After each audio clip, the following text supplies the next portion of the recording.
Rəcəb ayının hər gün oruç tutmaq savabdır. Amma bu ayın içində ən fəzilətli günlərdən biridir ki, bu günü oruç tutun deyirlər. 13-ü, 14-ü və 15-i. Və 15-ci günü zöhür azanına az qalmış bir qüsl alın. Hədis belə deyir. 3 gün oruç tutursunuz, 13-ü, 14-ü, 15-i.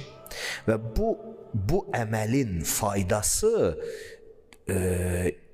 belə deyim də, bəlkə də bir ölünü diriltməz. Hədisdə belə qeyd olunur.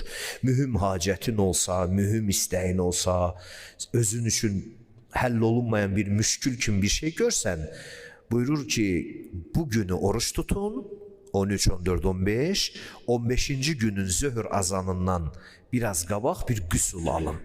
Qüsl alın. Və sonra zöhr azanından da biraz qabaq 8 rəkət namaz qılın.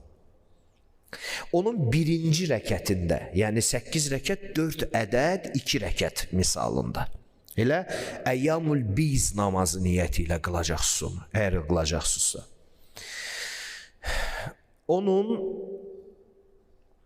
birinci 2 rəkətində, birinci rəkətdə kafirun, ikinci rəkətdə də Qul huvallahu əhəd, İxlas surəsini oxuyacaqsınız. Qalan 3 ədəd 2 rəkətlərdə istədiyiniz qısa surələri də oxuya bilərsiniz. Bununla da əməl tamamlanmış olacaq və sonra hacətinizi istəyin. 8 rəkət qıldınız, qalxıb zöhür namazını qılacaqsınız. Zöhür namazını vacibi qılacaqsınız. Zöhürü bitirdiniz, sonra bir ədəd yenə eyni qaydada 8 rəkət namaz qılacaqsınız. Ondan sonra əsri qılacaqsınız və Allahdan istədiyinizi istəyəcəksiniz. Ümid edirəm ki, Allah Teala bu əməli icra eləyənlərdən ali dərəcədə qəbul etmiş olsun.